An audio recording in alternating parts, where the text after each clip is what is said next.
Today, we're going to be talking about 7 components of an effective strength training workout. Look, I am Nate Johnson, owner at Steel Strength Training. We've helped 1,000 everyday men and women change their body health and lifestyle through strength training. So I know a thing or two about how to set up an effective strength training workout. So there's 7 components. Number 1, a balanced program. Number 2, the right amount of training volume. Number 3, good form. Number 4, a full range of motion. Number 5, training close to failure. Number 6, a focus on progression. And number 7, that'll be a bonus. Stick around to the end. So a balanced program. Look, working out, having an effective workout is far more than just having one good workout. And this is the reason that most people are stuck with their health and fitness, because they do what we call exercising rather than training. Exercising, meaning they go, even if they're working out regularly, they're showing up to the gym and they're doing random things. There's no rhyme or reason, and they might be putting forth a lot of effort, and they're certainly more fit than the average person who doesn't work out. They are not getting the biggest benefit from the gym because they aren't doing what we call training. Training is where you're setting up a balanced, intentional program where every workout builds on another workout, which builds on another workout until you've built something freaking awesome. That's what we do with all of our programs at Steel. It's like, look, if you're going to show up to exercise, you might as well have a great plan so you can get the best results possible. Part of having a great plan is having a balanced plan that's going to hit the whole body in roughly the same amount. So you're training all your body parts with roughly the same amount of work. Now, there are exceptions to this. Perhaps you've been training for a while and you want to start really focusing on a certain body part, maybe to look or perform better, maybe it's a weak point for you, whatever it is. That's fine. So you might have a slightly unbalanced program, but it's still intentional. You might be putting a lot more focus on one body part or movement, but you're still balanced, like everything is still balanced. Other than that, you're still training roughly the same amount for the rest of your body parts. So you want a balanced program. Number 2, within that workout, within each workout, you want the right amount of training volume.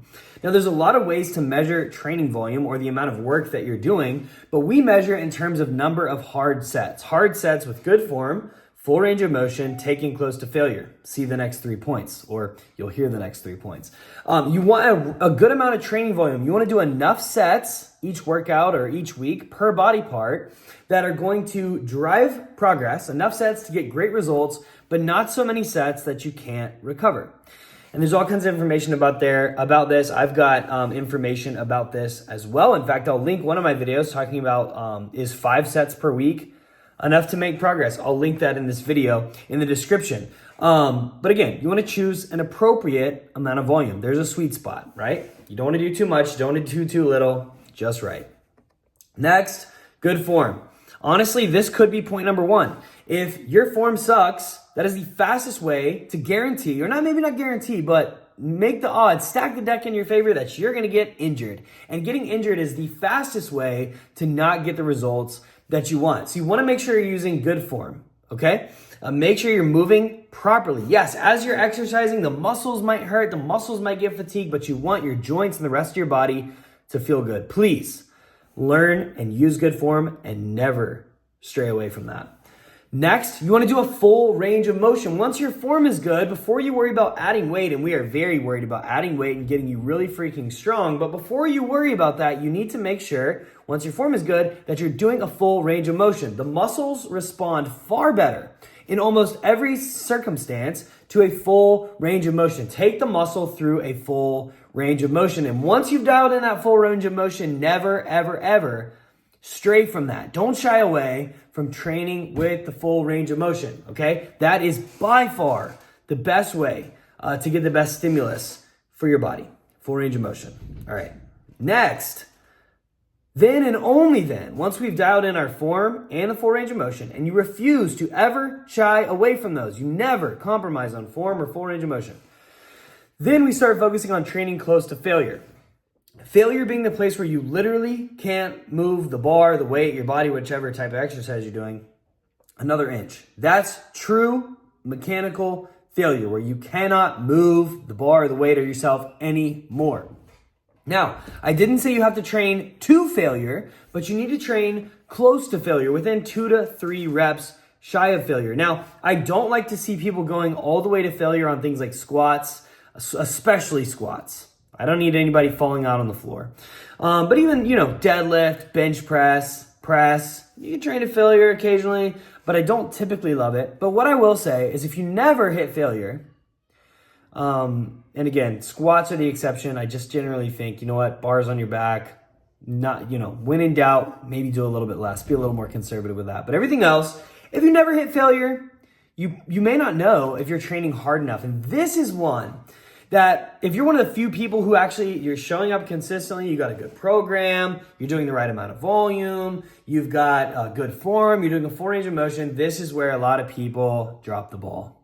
And this is why a lot of people get stuck in the gym for years. They don't make progress because they're not training as hard as they think that they are. They think they're training hard. Everybody thinks they train hard, but they're not training. They're not truly training close to failure. I've had many times, countless examples of people they've been doing, let's say 3 sets of 8 on a movement and with 75 pounds, just as an example. And then I say on their third set, okay, instead of 8, let's do as many as we can. Sometimes people can only do 9, 10, maybe 11 reps. And that means those 3 sets of 8 were perfect. But for other people, they'll do 15, 20, 25 reps on that third set. And I'm like, yo, we were almost basically wasting our time on those first 2 sets. No big deal. We're just going to go up next time, make sure we're using a more appropriate load. So if you're never hitting failure, then you probably don't know what training to failure really feels like. And what I would say is you are capable of far more than you think that you are. And if you really take the time to get this right, and it's tough because you can't sacrifice form, you can't sacrifice range of motion. A lot of people do those. I was guilty of that early in my training career. You can't sacrifice form, you can't sacrifice range of motion. You just gotta, when things get hard, when things get tough, they slow down, you just gotta lean into the pain and the discomfort. You have to be comfortable being uncomfortable. And yes, we're training intensely, but that doesn't mean training sloppily. That doesn't mean good form goes out the window. Yes, we're aggressive in a very controlled way.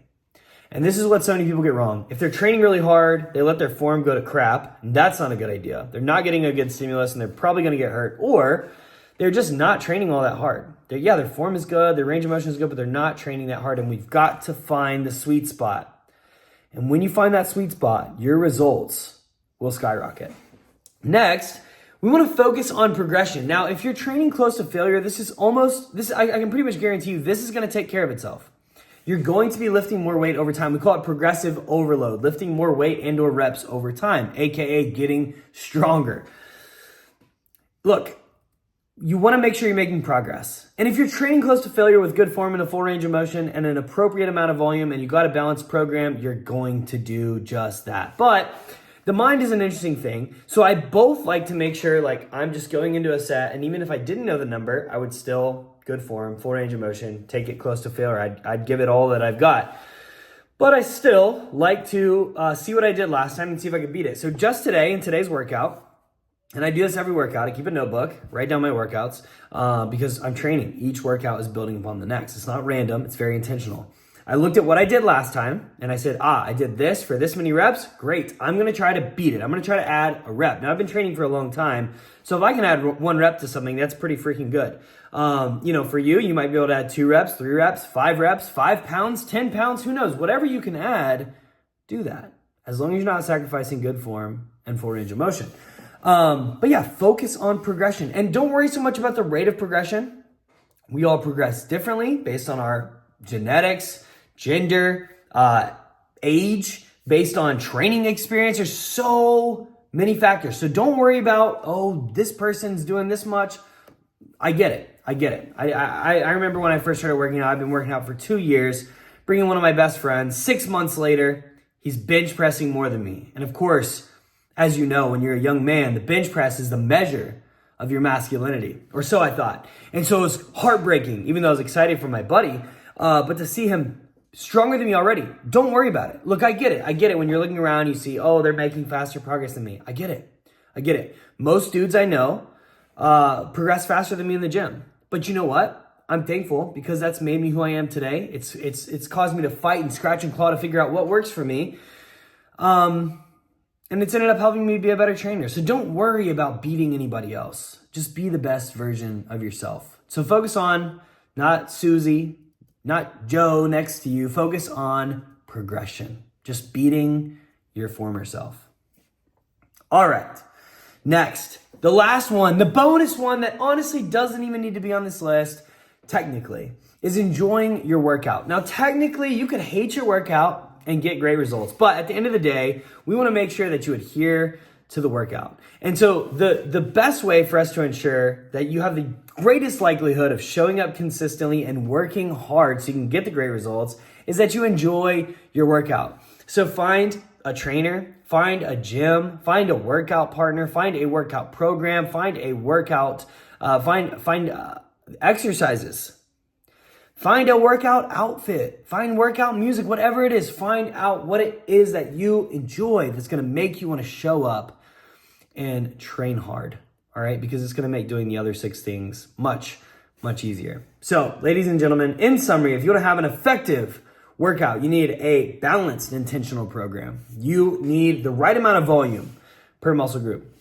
You need good form, full range of motion, training close to failure with a focus on progression, and ideally, you find something that you enjoy.